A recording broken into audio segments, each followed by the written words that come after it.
Next, we're going to keep looking at linear inequalities and do some more with word problems. But first, let's review. We want to just graph these inequalities. The first one is in standard form. So standard form, I cover up. So if I cover up my x, I get negative 3y equals 9. So my y-intercept is at negative 3. If I cover up the y, I get 3x equals 9. So my x-intercept is at positive 3. So I'm going to go to negative 3 on my y, positive 3 on the x. This is a dotted line, because it's just greater than. And I got a pretty crooked line, but it's dotted.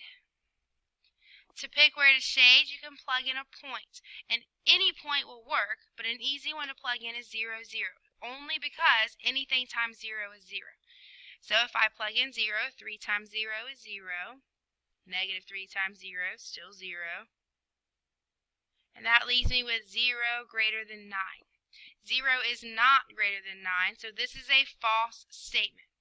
Alright, so that means 0, 0 right here in the middle is not a solution, so nothing on this side of my graph is a solution. Everything on the other side is what I shade. The next one is slope-intercept form. So I graph that using my intercept. So I'm going to go to 1. And my slope. My slope is negative 1/2, so that's going downhill from left to right. So I can go down 1, right 2. Or I can go up 1, left 2. This one is a solid line because it's or equal to. And at any time it's in slope-intercept form where you have the variable by itself, you can plug in a point or you can look at what the inequality is telling you. So this one is saying that I want all the y's that are less than this line, negative 1/2 x plus 1. Well, all of my smaller y's are on the bottom. Okay, that's where the y-axis gets smaller and smaller and smaller. Or I can plug in a point. 0, 0 will work again for this one.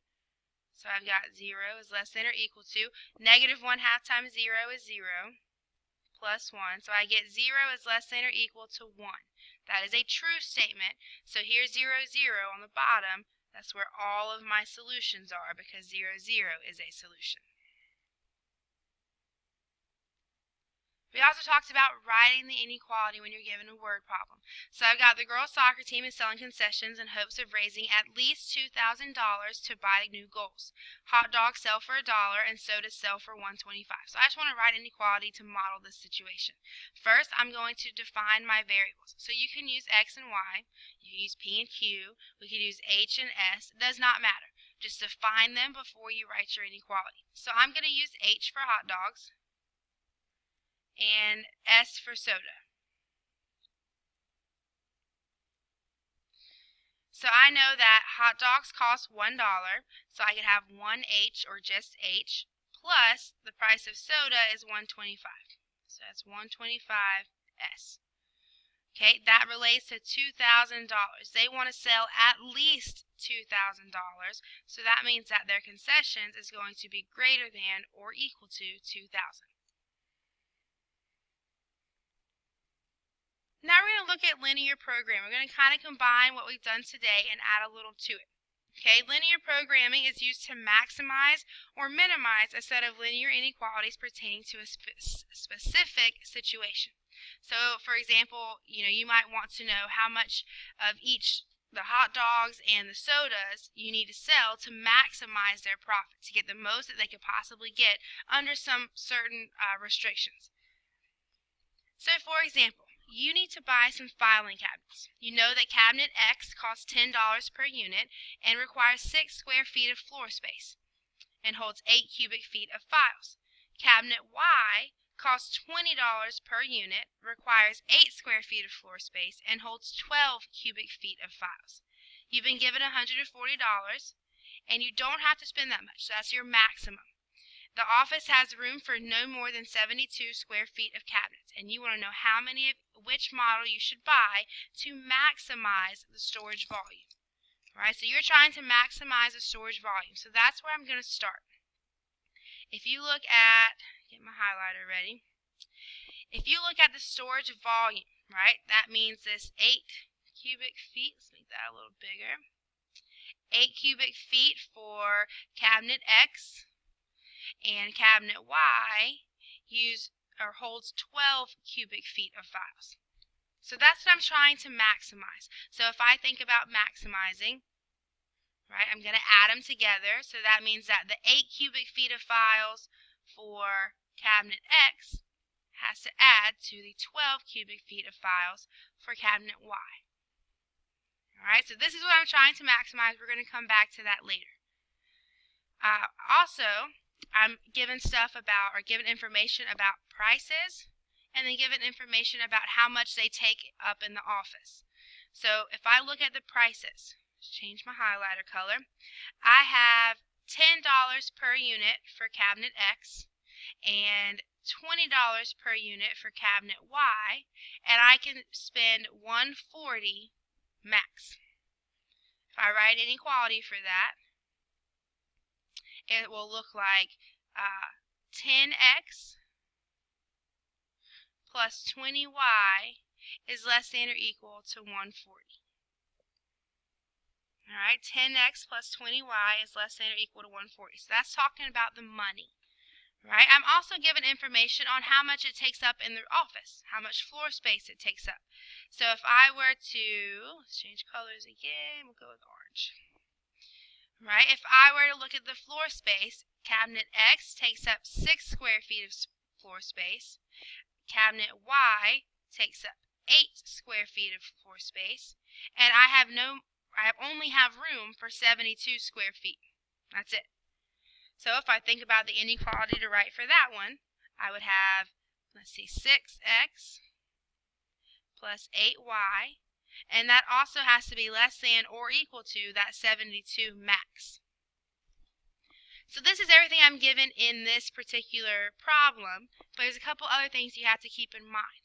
I can't have a negative number of cabinets, right? You got to have a positive or zero, right? You got to have 0 of one and a positive number of the other. So kind of some unwritten rules we have here, or unwritten constraints, are that the cabinet X has to be greater than or equal to 0, and same thing for cabinet Y. I've got to have some amount there. I can't have a negative number. All of these are called our constraints, and they're what we're going to use to maximize the number of cabinets. Okay, so I'm going to graph them. I'm going to graph them right here on my graph. I would hold off on the shading until we get ready to shade the end, because if we think about shading for all 4 of these, it's going to be a pretty messy picture. Okay, so I'm going to start with the X and Y greater than 0. X equals 0 is the vertical line, which is the y-axis, right? And it's going to be a solid line because it's or equal to, and so it's going to look like that. Okay, if I want all the x's that are bigger, that's to the right. So I'm just going to draw a little arrow in there. Alright, so that was this one. Got that one done. Y is greater than 0 is the x-axis, our horizontal line at y equals 0. Also solid because it is or equal to. And I want all the y's that are bigger, which means this one's going to go up. Alright, this is just going to help me when it comes time to shade. I don't want to shade because right now I'd have the whole thing shaded in. It gets really messy. Okay, now both of my other 2 inequalities, they're in standard form. But for this purpose, I'm going to go ahead and move them to slope-intercept form. Okay, I want to make sure that I can get all of my points so I can see exactly where they cross each other. Okay, so I'm going to take the first one, 10x plus 20y less than or equal to 140. I'm going to put that in standard form. So I'm going to start by subtracting my 10x. Alright, so let me get a little arrow down here.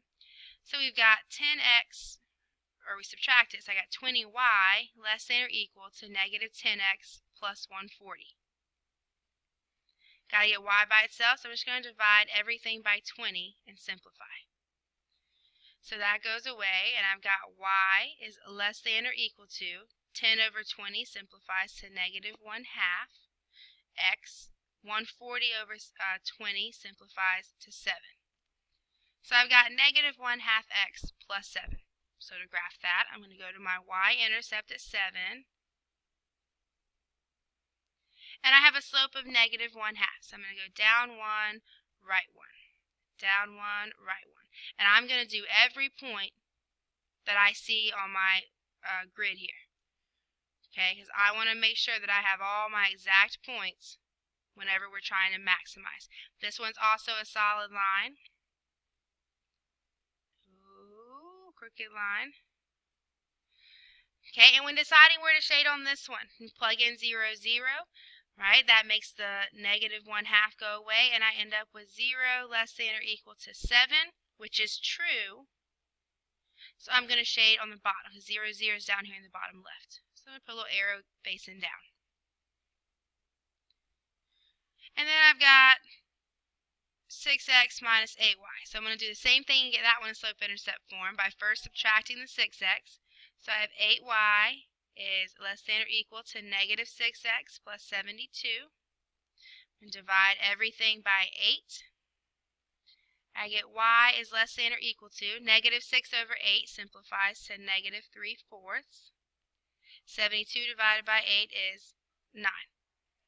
So I'm going to go up to 9. So I have 7, 8, 9. And I'm going to go down 3, right 4. 1, 2, 3, right 4. 2, 3, right 4.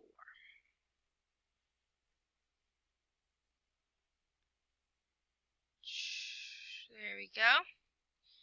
And now the same thing, if I plug in 0, the 3/4 goes away, and I'm left with 0 less than or equal to 9, which is true. So I'm also going to shade below this line. So now that I've seen exactly where I shade, right, the x is greater than or equal to 0, the y is greater than or equal to 0, means I shade this whole grid, right? Within both of these, I shade down. So if you imagine what your solution for all 4 would be, it's where they all overlap, which is, I'm going to use a highlighter, which is this area in here.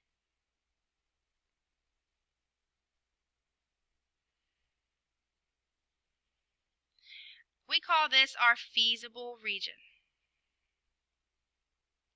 Our feasible region. And it's your solution area, basically, for all of them at one time. That's our feasible region.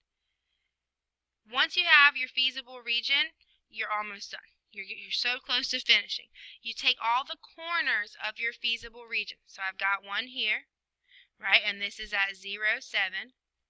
I've got one down here. This is 0, 0. I've got one in the bottom right, which is, let's see, 2, 4, 6, 8, 10, 12, 0. And then I've got this one here. This is why it's important to get all of your points so you know exactly where they cross. And this one is 2, 4, 6, 8, 3. So once you get your feasible region, you get all the corners, and we're going to take those corners and plug them back in up here to my equation that's going to tell me about the storage volume. Right, so I'll start by plugging in 0, 7. We've got 8 times 0 plus 12 times 7. 8 times 0 goes away. 12 times 7 is 84. Plug in 0, 0. 8 times 0 plus 12 times 0. Anything times 0 is 0, so both of those go away. I get 0. 12, 0. Got 8 times 12 plus 12 times 0. 12 goes away. 8 times 12 is 96. And then the last one, 8, 3. Oops. 8 times 8 plus 12 times 3. 8 times 8 is 64. 12 times 3 is 36. 64 and 36 gives you 100. So out of my 4 corners of this feasible region, 8, 3 is the one that gives me the biggest storage space.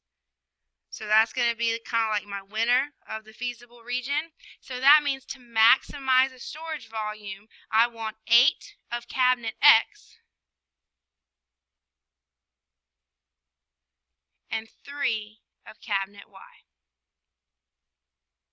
So you got to write your inequalities, you got to graph your inequalities, you got to find your feasible region and plug it into the equation you make based on what you want to maximize. And whichever one has a maximum value is the one you want to go with. If you're trying to minimize, you're looking for whichever one has a minimum value.